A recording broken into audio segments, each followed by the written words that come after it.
shores and woodlands of the north, its history of copper mines and iron ore, the Great Lakes fishery. To the farmlands of the southern counties we'll look around, my friend, at all that waits the sportsman in the state of Michigan.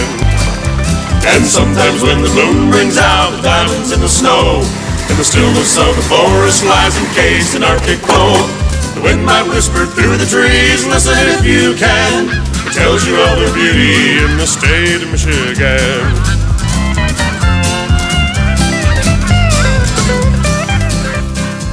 Hi there, come on in, it is Thursday night. It's just 1 week away from our 23rd annual Big Buck Night here on Public TV. And how was the season for big bucks? Well, I'll have a rundown from around the state in my guide's report, but it appears that not as many big racks were taken as last year. On this Thanksgiving, we'll talk turkey about deer. I'm Zachary Trost. And I'm Fred Trost with another way of sizing up the Big Buck Report from opening day. That's our annual review of the buck poll at Mill Creek Sports in Washtenaw County. That's a land of Michigan's big bucks. I'll answer a couple of questions of law, and we have a lot more on this November 27th, 2003 Thanksgiving edition of the Practical Sportsman News.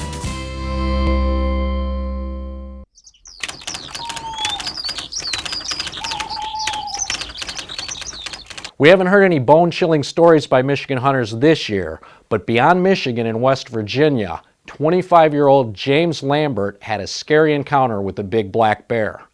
The Michigan Outdoor News reports that Lambert was bow hunting for deer at daybreak when the large sow, who had 2 cubs with her, tried to climb another tree so she could drop on top of him, then climbed the hunter's tree to attack from below.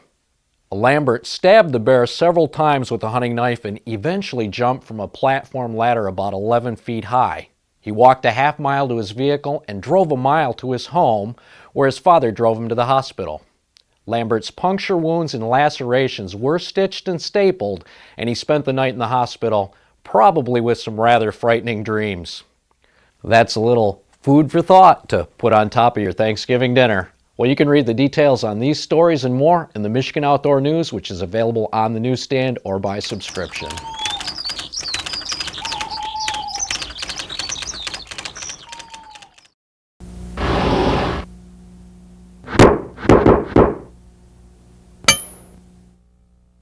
This week's question of law is about the 450-foot safety zone around buildings. It's on page 10 of the DNR's Hunting and Trapping Guide. Bill Reitman from Byron Center asks, if a neighbor builds a barn near my property line, do I lose the right to hunt on 450 feet of my land?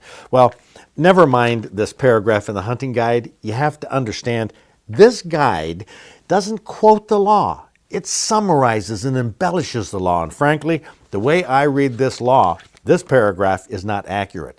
The legislature wrote the statute and said a person shall not hunt or discharge a firearm within 150 yards of an occupied building, dwelling, house, residence, or cabin, or any barn or other building used in connection with a farm operation without obtaining the written permission of the owner, renter, or occupant of the property.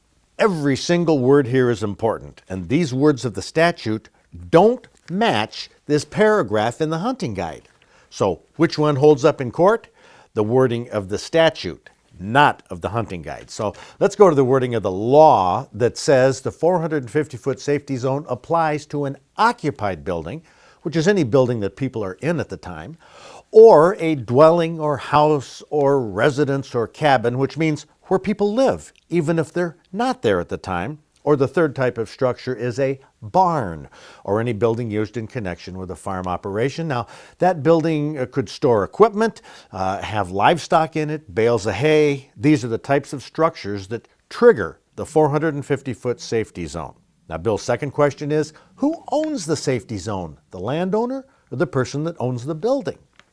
Well, in reading this inaccurate language in the hunting guide, I see why he asked that question, but it really doesn't matter. There is no ownership per se of the safety zone. What matters is who owns the building that qualifies to have the safety zone. It doesn't matter who owns the land around the building, it's the building that gets the protection of 450 feet in all directions. And question number 3, would you need to get your neighbor's permission to hunt your own land? Yes, if it's within 450 feet of a qualifying building. See, even if you have permission to hunt their land or their farm, you have to have specific permission to hunt within 450 feet of any qualifying building. My time is up now. You can find more details on this subject in scattered shots on our website.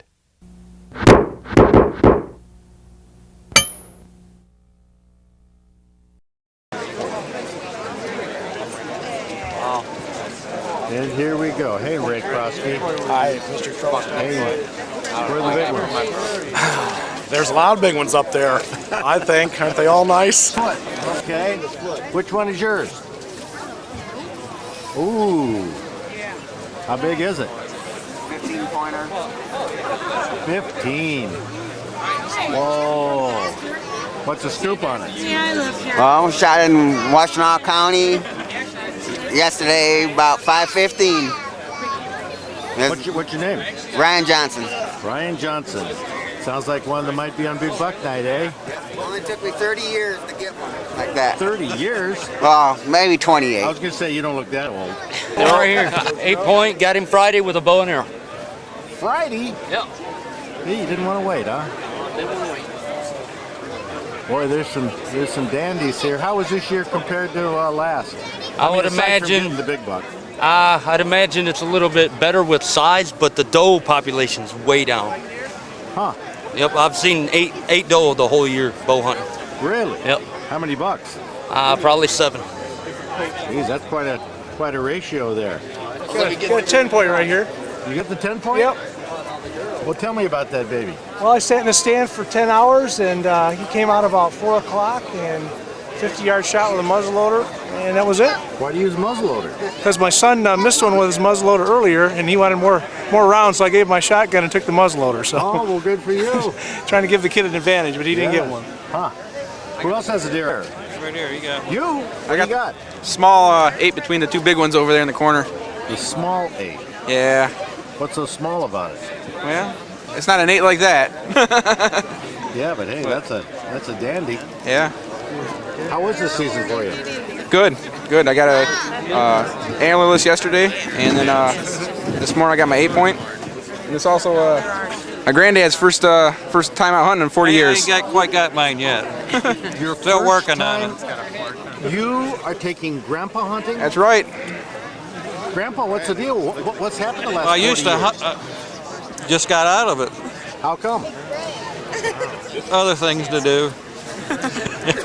I see. Well, without getting into that, wait, has he been into video games, and is that what he's been doing? Yeah, I try and keep him out of it, but all these kids are these days, right?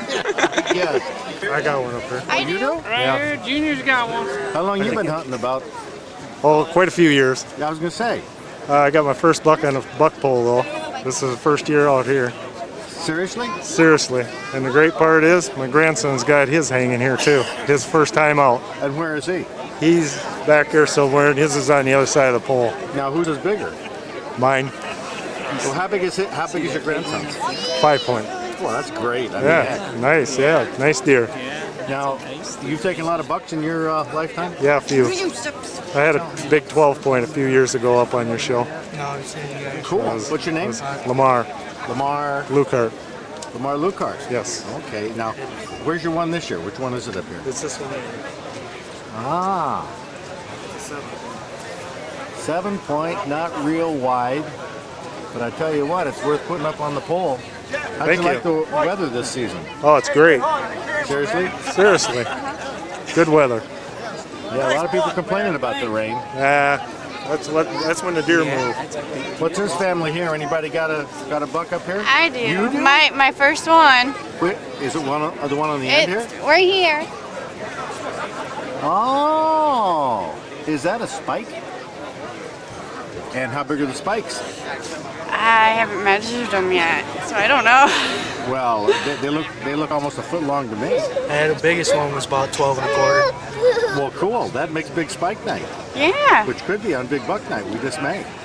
Wow. Make sure you fill out a form. I will. What's your name? Jamie Matthews. Jamie Matthews. From Yep. where? From Chelsea. Have you hunted before? No, this is my first time out. Wow. Opening day? Opening day. Well, great. Hopefully we'll get you with the big spike on Yeah. TV. Cool. What else? Oh, you got one? Yeah, I got the 7-point right behind you. The 7-point. Which one is the 7-point? This one right here. That one right there, and that one has, that's a wide one, huh? 18-inch spread on it. So how was, from what you've heard, what are guys saying about the season? It's first opening morning was pretty good, but it slowed up today with the rain and fog in the morning. And the warm weather. What's your name? Rob Sherd. Which one? Got a 7-point yesterday morning. We got a lot of 7-points along here, huh? Yeah. Man, 7 and 8-point roll. What's your name? Tony Varney. And is that your biggest buck ever? No. I shot 10-point last year. So was this year not as good as last year? No, I've seen a lot of bucks. I shot at 8 the second day of bow season. So you're an old pro. I'm done. I'm done. For that little guy. Oh yeah? I bet. I'm He sure. helped Daddy this morning. Yeah, so you took him on the youth hunt, huh? Yeah. Well, we got this one this morning around 7:30 out of Cornfield. Which one is it? The one with the little broken? 10-point.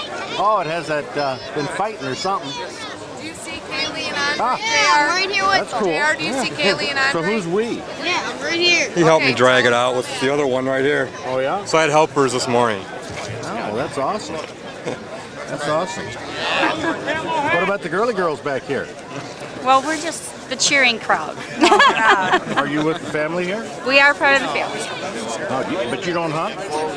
I have, but not now, no. And what happened that caused this change? I don't know, I got old and got cold, I guess. You got old and got Got cold. cold. Yeah, I tell you, a lot of people watching right now saying, sure. You haven't seen nothing yet. Hey, Fred, what'd you get this year? Nothing. Nothing? Nothing? Oh, you But been thanks out for yet? asking. Well,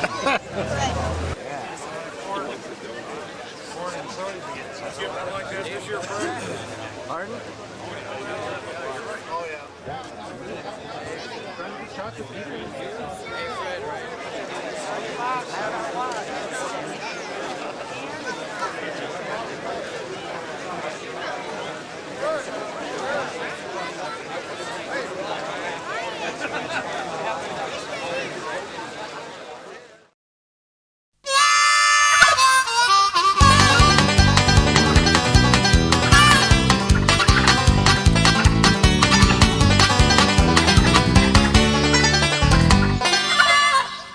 Because it's Thanksgiving, we thought we'd devote this Hall of Fame to North America's largest game bird, a creature that almost became America's national bird. Benjamin Franklin was the biggest proponent of making the wild turkey the national symbol of the United States. Ben didn't like the bald eagle because he said it was a coward. Where did the name turkey come from? Well, there are several theories on this. One is that it came from the turkey's call, which sounds like turk, turk, turk. Another is that it came from the Native American name for the bird, which was furkey. Some think the name was picked up when Christopher Columbus took some American wild turkeys back to Europe, where he traded them with merchants from Turkey, which gave them the name turkey birds. Another theory is that Columbus thought the turkey was part of the peacock family, which it is not, and he called them tuka, which is the word for peacock in the language of India. Even though we don't know for sure where the name came from, the species we find in Michigan is the eastern wild turkey, which is the largest and most abundant subspecies in the United States. Contrary to what most of us were taught in school, turkey probably was not the main course at the Pilgrims' first Thanksgiving dinner in 1621. It was probably a side dish, with lobster and venison being the main course. Turkey was a common meal in the diet of early colonists because they were relatively easy to kill. When the first settlers arrived in America, it's estimated that there were about 10 million wild turkeys. And don't ask me how they came up with that number, I wonder myself. But we do know that by 1900, America's wild turkeys were nearly gone. Through restocking and regulated hunting, wild turkeys are abundant today and can be found in every state except Alaska. Before we see some big Michigan birds, here are 3 more gee whiz facts. The average American eats 18 pounds of turkey each year. The heaviest domestic turkey on record weighed 86 pounds, and for their first meal on the moon, astronauts Neil Armstrong and Buzz Aldrin ate roast turkey in foil packets. On that note, here are a few notable entries in our Practical Sportsman Michigan Wild Turkey Hall of Fame.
Now what are we doing? More of this? Oh, I know what this is. This is putting the glue on. This is more glue. The more the merrier. We want to just make sure that this area is going to stick down real good. You can see where some of the glue lifted up. It's on the skin, but. So you do all your moving of the skin before the glue sets. Right, right. I've only got about 30 hours before it really kicks in and starts to hold up. So. Now, I took the Northwestern School of Taxidermy course back when I was 10 years old. Yes. Correspondence course. We never had glue. Sorry about your luck. We never had any glue under the skin then. Well, you don't have to glue it down, but if you want it to last a little bit longer, and it's a good idea. I mean, the glue serves multiple purposes. It makes it easier to slide the skin around, taxi the skin around, and put it in position, but it also holds it in place. What do you do? Glue the mouth last? Yeah, I just add glue to it until I get it done.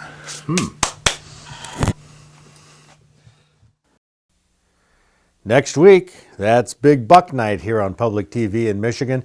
Besides the big racks that you're going to see from this year's deer season, we hope we're going to generate some big buck donations from viewers like you to keep this show on Thursday nights here on Public TV. Here's a quick rundown of next week's pledge premiums, which include our Practical Sportsman partnership for a $60 pledge. Now, a $100 donation will bring you the added bonus of a Michigan Outdoor News subscription. Plus, we have a new Practical Sportsman Foundation Collector's Cup that you're going to see next week. For $150, we add a video of this year's Big Buck Night, and the Grand Slam $250 donation will bring you all of that. Plus, a brand new Practical Sportsman Signature Series hunting knife with a newly developed blaze orange handle, an exclusive from Bark River Knife and Tool. Put next Thursday night on your TV schedule for Big Buck Night and help us raise some badly needed funds for public television. It's going to be a great show, 90 minutes in all, but our 30 minutes for tonight is gone. Think about sharing an outdoor experience with a youngster this Thanksgiving vacation, and we look forward to seeing you right here next week for our 23rd Public TV Big Buck Night.